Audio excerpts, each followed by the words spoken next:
여러분, 자녀에게 어떤 아버지로, 어떤 어머니로 기억되기를 원하십니까? 할아버지, 할머니들, 여러분 손주에게 어떤 할아버지로, 할머니로 기억되기를 원하십니까?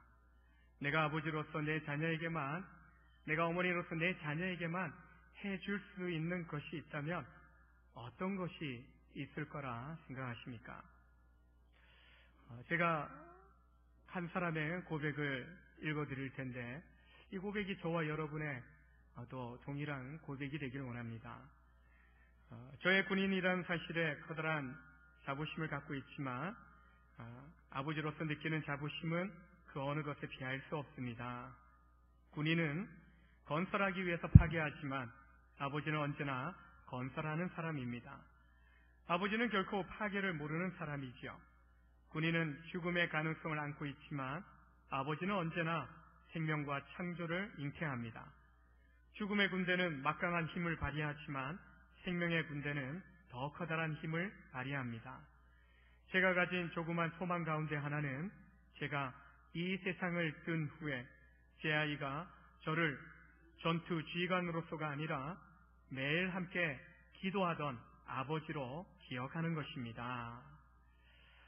올해의 아버지로 선정되었던 존 맥아더 장군이 수상 소감으로 고백했던 내용입니다.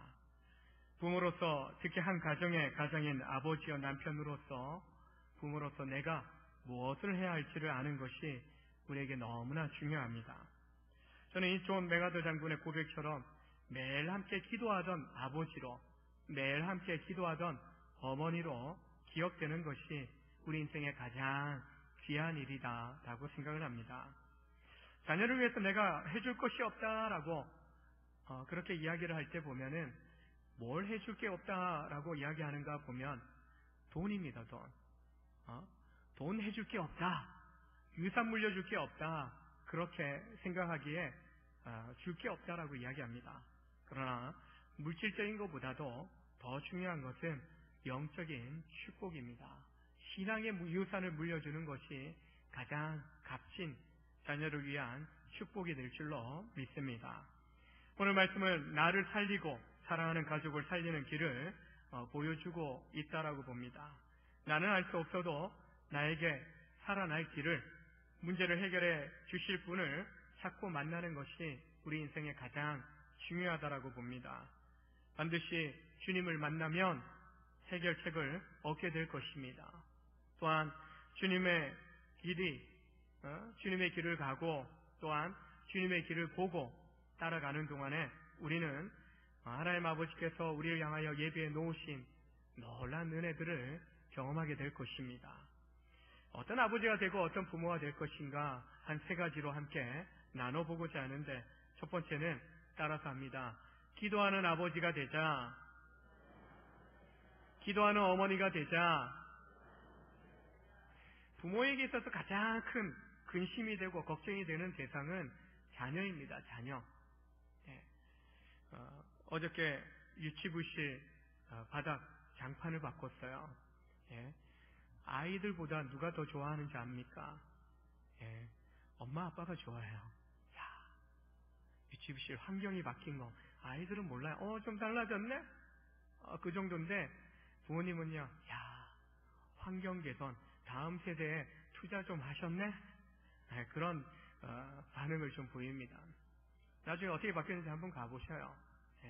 바닥만 아니라 제 소망은 천장을 바꾸는 게 소망인데, 기회가 오겠죠.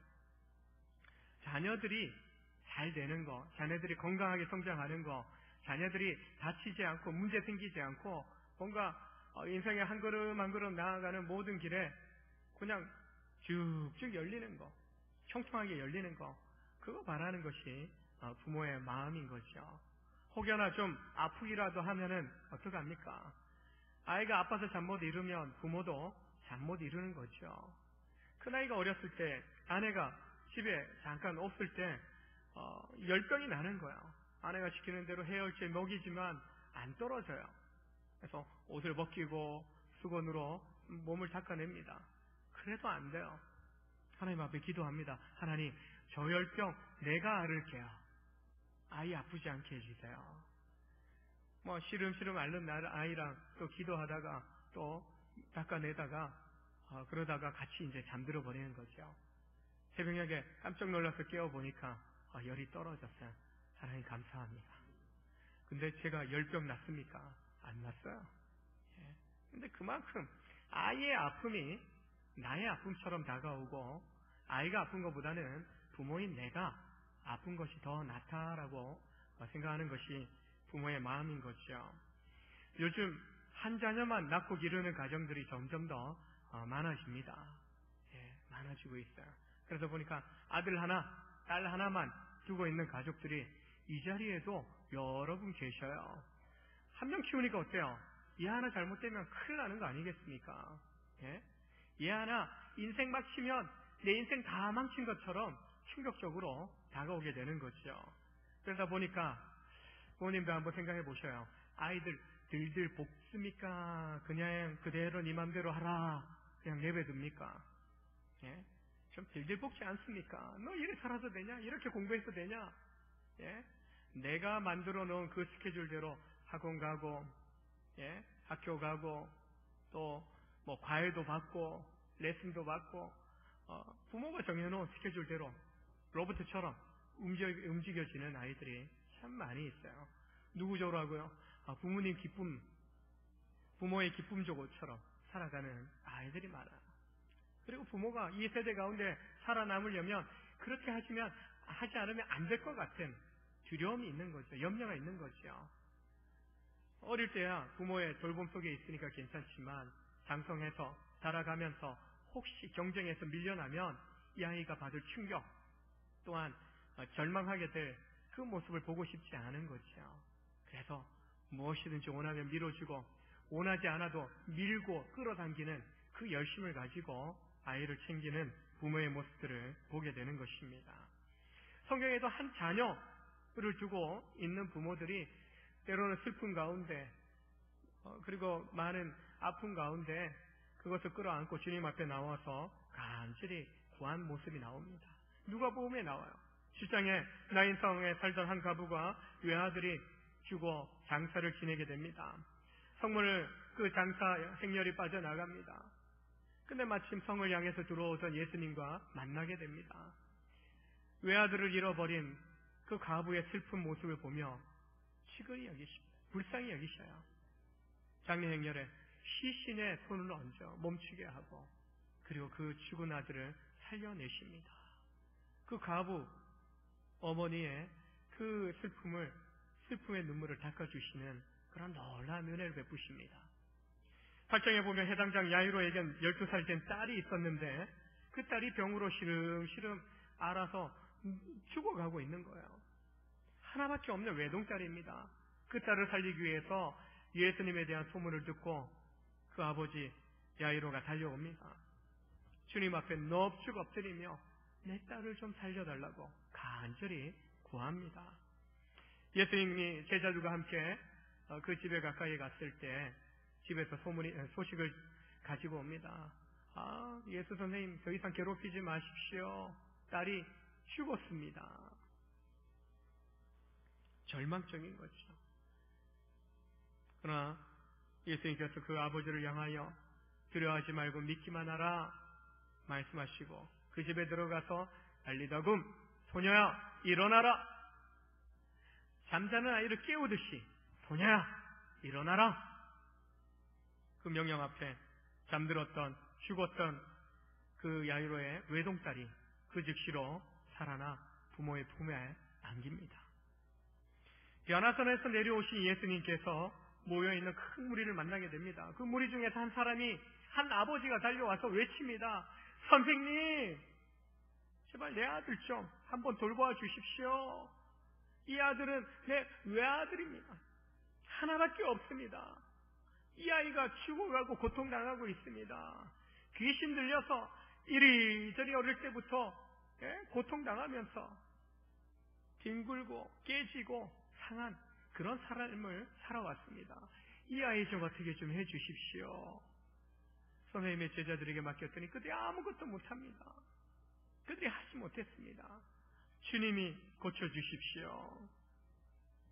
그 질병의 정체를 보니까요, 경련을 일으키고 거품을 흘리는 그 모습이 나타납니다. 의학적으로 볼 때 누가가 의사입니다. 의학적인 관점으로 볼 때 간질병의 그런 징후인 겁니다. 질병입니다.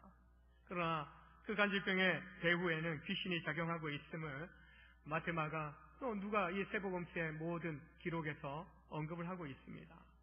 귀신에 사로잡힌 이 아이가 온몸이 부서질 정도로 만신창이가 되고 이제 한계 상황에 다다른 거야. 그 모습을 보았던 아버지가 그 고통, 이 아이를 보고 지나온 세월 속에서 평안한 땅 없어요. 늘 눈뜨고 일어나면 오늘은 어떤 일이 일어날까 늘 근심하는 그 마음으로 아이의 인생 내내 그런 고통의 나날을 이 아버지와 이 아들이 보내고 있었던 것입니다. 이 아버지가 더 이상 살 소망이 없는 가운데서 오직 예수님께 소망이 있을 줄 믿고 간절히 부르짖고 있는 것입니다.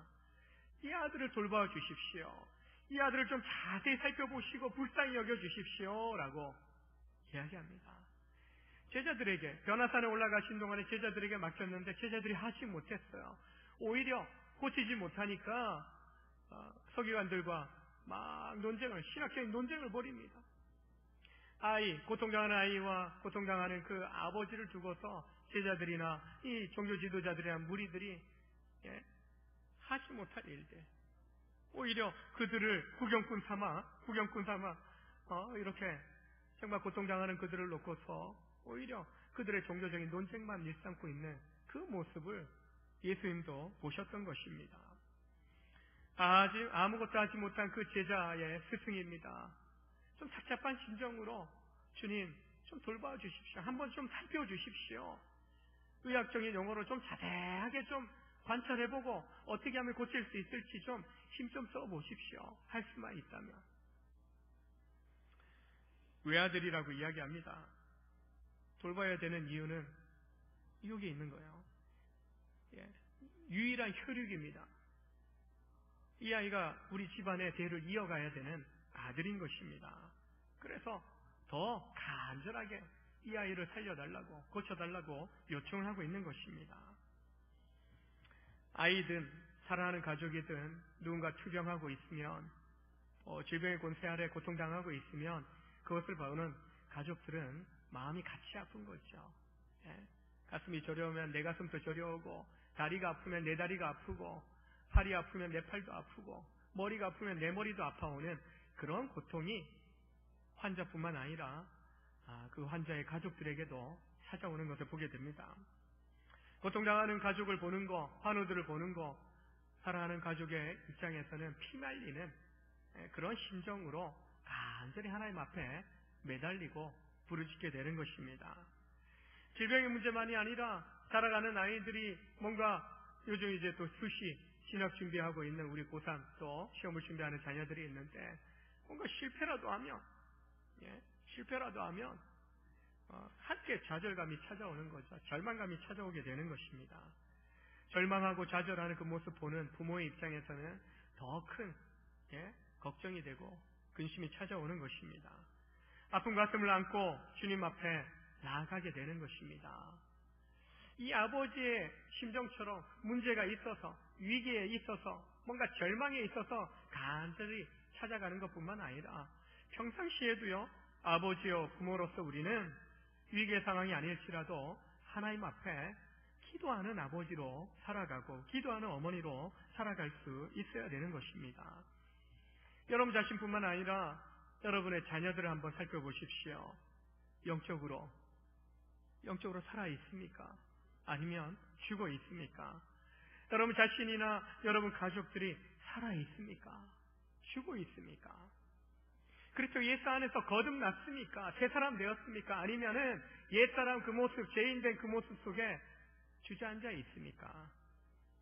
사랑하는 자녀와 가족의 구원을 위해서 정말 영원한 생명에 약속받는 자녀로 거듭나도록 우리는 기도해야 됩니다. 지금은 육체적으로 건강해요. 별 문제 안 보여요.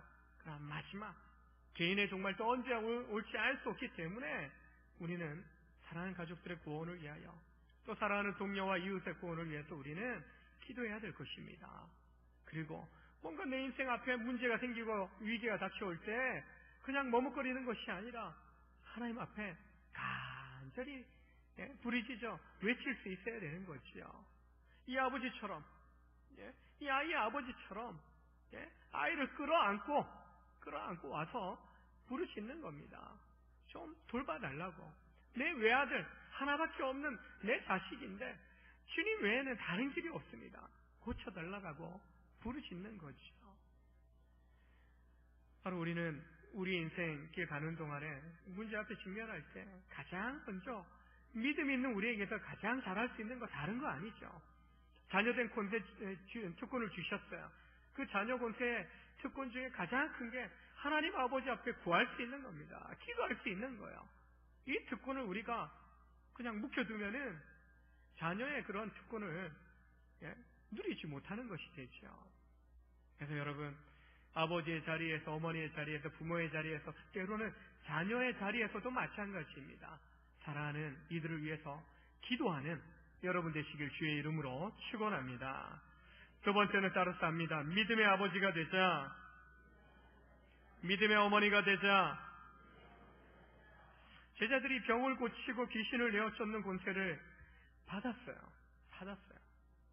그래서 전도여행에 예수님께서 파송을 합니다. 보내셨어요. 그들이 놀라운 기적들을 경험하였습니다. 근데 이 아이의 병은 지금 고치지 못했다라고 나옵니다. 왜 그런가?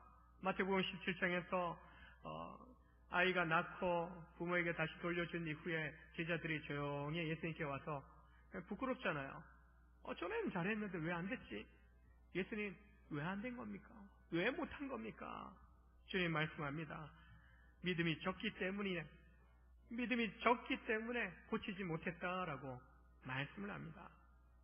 믿음이 없고 패역한 세대여, 오늘 제자들을 비롯한 그 무리들을 향하여서 예수님이 책망하고 계신데 믿음 없다라고 선언을 하십니다. 불신앙이에요. 믿지 않는 것이다 라고 이야기합니다. 너희 속에 하나님을 향한 믿음이 없기 때문에 너희가 하지 못했다라고 말씀하는 거죠.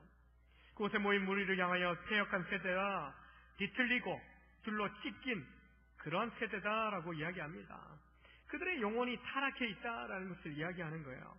하나의 고통스러운 상황을 이용해서 자기들의 호기심을 채우려고 하는 그런 악을 그들이 행하고 있었다라는 거예요.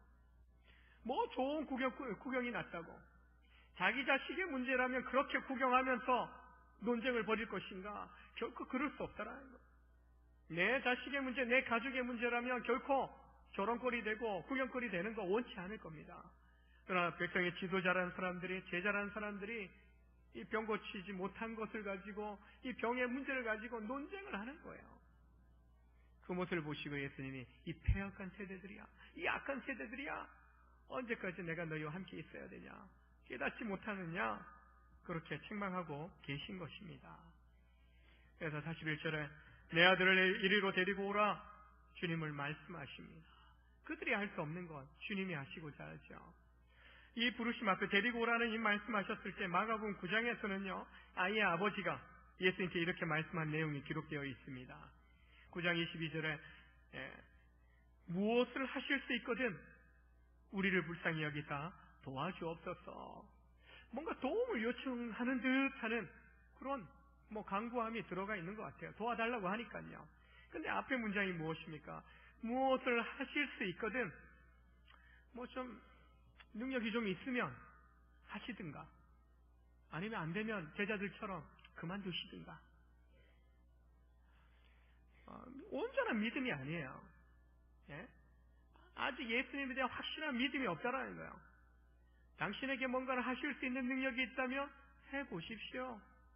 우리를 좀 불쌍히 여기는 마음으로 좀 도와줘 보십시오. 뭔가 착잡해요 지금. 사람들 구경하고 있죠. 제자들은 고치지도 못하고 귀신 내어 쫓지도 못했죠. 그 제자의 스승이니까 뭔가 하실 수 있으면 한번 해보시던가요. 그렇게 이야기를 하는 거예요. 이에 예수님께서 할 수 있거든이 무슨 말이냐? 믿는 자에게는 능히 하지 못할 일이 없다. 할 수 있거든이 무슨 말이냐? 긍정반 부정반 그런 태도 합당치 않다. 믿는 자에게는 능히 하지 못할 일이 없다. 그러자 정신이 번쩍 드는 거야. 이 아버지가 내가 믿나이다. 나의 믿음 없는 것을 도와주소서. 자기가 믿음 없다는 것을 시인하는 거죠. 내가 믿음 없습니다.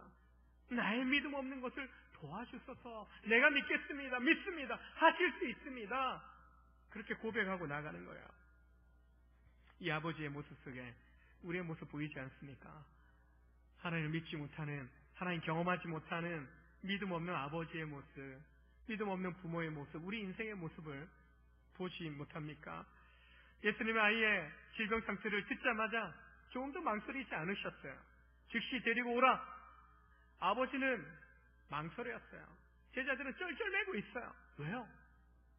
능력 발휘 못했거든요. 근데 예수님은요, 상황이 어떠하든지 이거 아무것도 아니야. 내가 고쳐주리라. 내가 쫓아내주리라. 내가 다 할 수 있어. 넘치는 자신감을 보이고 계신 것입니다. 야이로의 딸이 죽었다라는 소식을 들었을 때도 나사로가 죽은 지 나흘이나 되어 썩어 냄새가 난다라고 마리아다가 이야기했을 때에도 예수님 멈추지 않으시죠. 두려워하지 말고 믿기만 하라. 두려워하지 말고 믿기만 하라. 믿음을 요구하십니다. 놀라운 이적, 놀라운 치유의 기적, 죽은 자를 살리시는 그 모든 일들 가운데 예수님은 믿음을 요구하십니다. 믿음을 보기를 원하셔요. 전능하신 나의 주 하나님은 능치 못하실 일 전혀 없네. 우리 이 찬양 좋아합니다. 주의 말씀을 의지하여 깊은 곳에 금을 내리고 믿음으로 금을 내리고 전능하신 하나님이시니까 물고기 잡는 정도야. 창조의 세계를 조종하시는 정도야 충분하시지. 전능하신 하나님이 죽은 자를 살리시는 거, 전능하신 하나님이 내 인생의 문제를 해결해 주시는 거 충분하시지. 그건 성경 속의 이야기야. 그런 믿음이 아니라 기록된 하나님의 말씀이 살아 운동력이 있어 좌우의 날선 어떤 것보다도 예리하게 우리의 혼과 영감이 관절과 울수를 찔러 쪼개기까지 하며 우리의 삶 가운데 살아 역사하시는 줄로 믿으시길 바랍니다. 믿으라는 것입니다. 믿음이 이기네, 믿음이 이기네, 주 예수를 믿음이 온 세상이 이기네. 믿음에 이 각박한 세상 속에서 승리할 길이 없다는 거예요. 돈으로 승리하겠습니까? 권력으로 승리하겠습니까? 명예로요? 쾌락으로? 나 이렇게 쾌락 즐기고 있어. 나 성공한 인생이야. 이게 자랑거리가 되지 못합니다. 믿음만이 이 죄 많은 세상 속에서 하나님의 의를 행하고 하나님 기뻐하시는 삶을 이뤄갈 수 있는 것입니다. 믿음이 없이는 하나님을 기쁘시게 할 수 없나니 하나님께 나아가는 자는 반드시 그가 계신 것과 그를 찾는 이에게 상 주시는 이심을 믿어야 할지니라. 믿음장인 히브리서 11장의 6절에서 말씀합니다. 믿음 없이는 하나님을 기쁘시게 할 수 없다는 것입니다. 문제가 있으면 주저하지 말고 모두 하나님께 가지고 나아가야 됩니다. 그것이 믿음이에요. 문제 생기는데 그냥 주저앉아 있어요. 그냥 끌어안고 있어요. 한마디로 폭탄이 있으면은 이 폭탄 던져버려야 되지 않습니까? 내 속에서 끄집어내야 되지 않습니까? 근데 그 폭탄을 끌어안고 있어요. 자폭하는 거죠. 죽겠다라는 거예요. 내 인생에 내 속에 뭔가 죄악의 문제가 있다. 염려, 근심, 걱정, 두려움의 문제가 있다. 끄집어내야죠. 해결 안 받아야 되죠. 근데 그거 끌어안고 전전긍긍하고 있다. 안 되는 거죠. 자폭하는 거예요. 그러나 그것을 내려놓고 맡겨드릴 때 너희 염려를 다 주께 맡기라. 이는 그가 너희를 돌보심이라. 맡겨드리면 책임져 주시겠다라고 분명히 말씀하고 있는 것입니다. 문제 보니까 너무 어려워요. 상황 보니까 이건 도저히 해결책이 안 보여요. 주님은 늘 말씀하시죠. 네가 볼 때 그렇고 내가 볼 땐 아무것도 아니야. 우리의 눈으로만 보려고 하지 마시고 하나님의 눈으로 하나님께 맡겨드릴 때 나는 할 수 없지만 하나님은 전능하시기 때문에 하실 수 있다는 것입니다. 문제 상황이 어렵더라도 그래서 우리가 흔들려서는 안 되는 겁니다. 의심하지 않고 오히려 믿음으로 간절히 하나님 앞에 가지고 나가야 되는 겁니다. 도저히 아무리 아이를 끌어안고 운다 하더라도 해결책이 없는 거예요. 그 아이 안고 예수님께로 데리고 나온 것입니다. 믿음 없어요. 그러나 믿음을 촉구하시자 믿겠노라고, 믿음을 도와달라고 부르시면서까지 자녀의 문제를 가지고 하나님 앞에 구하고 있는 아버지의 모습을 보고 있는 것입니다. 믿지 못하겠어요. 믿음이 안 생긴다라고 이야기합니다. 나 믿음 없다라고 스스로 그렇게 인정하기도 합니다. 근데 그걸 당연하게 여기지 마십시오. 특별히 아버지들이요, 믿음을 가지십시오. 믿음에 자라가십시오. 어머니들이요, 마찬가지입니다. 믿음의 성장을 이뤄가야 됩니다. 믿음은 그냥 그대로 있는 게 아니에요. 한번 세례받은 것으로 끝나는 게 아니에요. 그리스도 예수의 장성한 분량에 이르기까지 자라가라, 성장해가라. 우리는 계속 그리스도 예수의 장성한 분량에 이르기까지, 천국 향해서 가기까지 성장해 가야 되는 것입니다.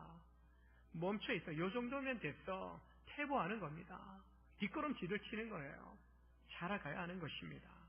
믿지 못하고 믿음 없는 것을 자랑스럽게 여기지 마시고 믿음 달라고. 내가 믿나이다. 내 믿음 없음을 도와주소서. 이 아버지의 고백이 여러분과 저의 고백이 되어야 할 줄로 믿습니다. 아이 아버지처럼 믿음 없는 것을 도와주시길 구하고, 또한 믿음 주실 때 믿고 의지하면서 간절히 부르시는 믿음의 아버지여 믿음의 어머니 되시길 주의 이름으로 축원합니다. 세 번째는 따라서 합니다. 치유하는 아버지가 되자, 치유하는 어머니가 되자. 아버지가 아이를 예수께로 데려올 때 귀신이 그를 거꾸로 뜨리고 심한 경련을 일으키게 합니다. 귀신이 그래요. 악한 영이 그래요. 더럽고 악하고 추합니다. 그래서 예수님, 더럽고 추한 악한 귀신아 떠나가라 내쫓으셔요. 마태와 마가에 보게 되면은 이 벙어리, 말 못하게 하는, 이 귀신 들렸는데 말도 못하게 해요. 간질병 증세도 있어요. 몇 가지 질병이 이 귀신 때문에 복합적으로 들어온 아이예요. 그러니까 그 귀신 쫓아내니까 깨끗해지는 거야. 온전해지는 거예요. 깨끗하게 낳은 아이를 아버지에게 도로 주십니다. 여러분, 아이가 고침받았는데 아이만 고침받았습니까? 그 아이 때문에 마음 상하고 몸 상하고 인생 늘 염려, 근심, 걱정으로 가득 차 있었던 그 아버지 어땠습니까? 평강을 얻게 되는 거죠. 아이가 아프다가 아이의 인생 문제가 늘 걱정, 두려움으로 이번에 안 되면 어떻게 될까? 이 질병 평생 끌어안고 간다면 어떻게 될까? 그래서 가끔 세상 사람들 중에는 자살하는 사람도 있어요. 그러나 오늘 이 아이가 치유받음으로, 나음을 입음으로 이 아버지의 마음도 몸도 깨끗하게 치유된 줄로 믿으시길 바랍니다. 아이와 함께 그 아버지도 치유된 거예요. 사람들은 그 모습을 보며 하나님의 그 권세다, 위엄이다 놀라워합니다. 오래된 책이지만 아프니까 청춘이다 라는 책이 있어요. 그러니까 어떤 또 교수님이 그래요. 왜 청춘이 꼭 아파야 되냐? 요즘 젊은이들이 직장 잡는 거, 결혼하는 거, 결혼해도 아이 낳는 거 다 포기하고 산다, 그렇게 이야기를 합니다. 근데 청춘만 아픕니까? 젊은 애들만 아픕니까? 이 시대를 사는 아버지, 어머니, 특히 아버지들이 더 아프다라고 저는 생각합니다. 물론 나도 맞벌이 하는데 아내인, 어머니인 내가 남편보다 더 아플 때가 있는데 그것도 인정합니다. 근데 제가 아버지고 남편이니까 아버지 편 들겠습니다. 성경적이에요. 아내의 머리가 남편이고 가정의 책임자로 하나님이 영적 제사장으로, 가장으로 세워주셨어요. 무거운 인생 짐을 지고 갑니다. 가정의 짐을 지고 가요. 세상의 짐도, 공동체에 속한 사람들은 공동체의 짐도 지고 가는 것이에요. 그 인생의 무게가 꽉 눌러요. 아버지라는 그 이름 하나에 짓눌려 살아가고 있는 것이죠. 그게 너무 아픈 거예요. 너무 깊은 상처, 표현은 못하고 도망치고 싶은데 도망칠 데도 없고. 오늘 이 아버지도 그런 거예요. 도망치고 이 아이 버리고 갈 수도 있는 거 아니겠어요? 근데 내 자식인데 버리지 못하는 거예요. 함께 그 아픔을 끌어안고 살아온 거예요. 그리고 그 아픔을 주님을 통해서 아이가 치료받으면서 아버지인 그도 치료받게 되는 것이죠. 아버지가 회복되고 아버지가 치유될 때 아내도 또 자녀도 가족들이 함께 회복과 치유를 경험할 수 있게 되는 것입니다. 치유를 경험해본 아버지가 가족들을 치유할 수 있고 회복할 수 있는 것이에요. 내가 아픔을 끌어안고 있으면서 누군가를 치유하고 회복하고 도와준다. 늘 오히려 돕는 게 아니라 상처 입히고 그리고 죽이는 일이 되는 거예요. 살리는 말을 한다라고 내가 이야기하지만 오히려 비수처럼 팍팍팍팍 가족의 그 가슴을 치는, 그 가슴에 칼을 꽂는 그런 말과 행동이 되어 버린다는 것입니다. 먼저 이 시대의 아버지들이, 가정들이 회복되고 치유되어야 됩니다. 그래서 상처 입었었지만, 고통당했었지만 주님의 그 치유하심을 경험하고 이제는 상처 입은 치유자로, 상처 입었지만 그 회복된 자로서 누군가를 또 회복할 수 있는, 가족을 회복할 수 있는, 가족을 치유받고 회복할 수 있도록 주님께로 인도하는 그런 놀라운 축복의 통로로 아버지가, 그리고 어머니가, 자녀가 쓰임받을 수 있게 되는 것입니다. 아버지가 살아야 가정이 산다. 10월 둘째 주부터 우리가 아버지 학교 하게 되는데, 이미 지난 주간부터 스태프들 준비 모임은 시작됐어요. 다른 교회 식구들이 와서 우리 아버지 학교라는 이 부흥회를 해주는 거예요. 부흥회. 우리 남전대 회원들은, 우리 남자분들은요, 부흥회 참석하는 거예요. 부흥회. 이처럼 아버지가 살아야 가정이 산다. 왜 그 슬로건을 했을까? 중심이니까, 책임자니까. 책임자가 정신 차리면, 책임자가 바른 방향으로 가면 나머지 가족들은요 따라만 가면 돼요. 따라만. 그러면 살아난다는 겁니다. 제대로 갈 수 있다는 것입니다. 저희 집도 제가 교회 다니고 어머니도 교회 다녔지만 아버님 교회 다니기 전까지는 혼탁했던 것 같아요. 야, 우리 집 풍지박살 나는 거 아니야? 중3 때 그런 큰 슬픔, 아픔도 겪은 적이 있어요. 근데 아버지께서 교회에 나오게 되면 그 시기에는 아버지 학교가 없을 때요. 전도받고 다시 권면받고 교회 나오고 하나님 만나면서요, 와, 완전히 믿음 생기니까 믿음의 아버지가 되고 기도하는 아버지가 되고 치유 받은 아버지가 되니까 치유하는, 축복하는 아버지를 통해서요 가정이 달라지는 거예요. 가정이 달라지는 거예요.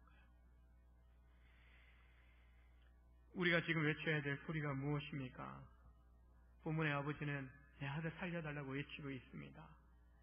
내가 외치지 못한다면, 부르짖지 못한다면 내 자녀들이 죽는다 생각해야 됩니다. 내가 외치지 못한다면 나의 아내가 죽는다고, 나의 가족이 죽는다라고 생각을 해야 됩니다. 우리 아버지들이 외쳐야 되고, 어머니들이, 우리 성도들이 외쳐야 되고, 영적인 리더들이 외쳐야 될 때입니다. 누구를 향했습니까? 오늘 주님을 향해서 외쳤던 아버지를 통해서 질병으로 고통받던 그 아이가, 외아들이 인생의 새로운 소망을 갖게 된 것을 보게 됩니다. 기도하는 아버지, 기도하는 어머니를 통해서, 믿음의 아버지, 믿음의 어머니를 통해서, 치유하는 아버지, 치유하는 어머니를 통해서, 성도를 통해서 가정이 살아나고 이웃이 살아나는 놀라운 역사가 우리 앞에 펼쳐지게 되는 것입니다. 우리 하늘 아버지께서는 우리가 어떠한 모습이 있든지 어떤 상태이든지 상관없이 우리를 받아주셔요. 우리를 지켜보고 계셔요. 그리고 우리를 도와주시고 힘을 주시는 분이십니다. 볼 수 없는, 나는 느끼지도 보지도 못하는 부분까지도, 깊은 속사람까지도 만져주시면서 고쳐주시는 분이십니다. 우리를 너무나 잘 아시기에 주님의 사랑으로 날마다 우리에게 채워주시는 아버지십니다. 이 놀라운 사랑, 은혜로 주님이 우리를 찾아오셨고, 우리 날마다 주님 앞에 나아가서 회복하고 치유받고 믿음의 용기를 가지고 이제는 담대하게 외쳐야 되는 것입니다. 그런 믿음의 용기를 얻어 이제는 승리의 삶을 살아가면서 또 다른 사람들을 회복시키는, 축복하는 그런 복된 삶을 여러분과 제가 살아갈 수 있기를 주의 이름으로 축원합니다. 기도하시겠습니다. 하나님,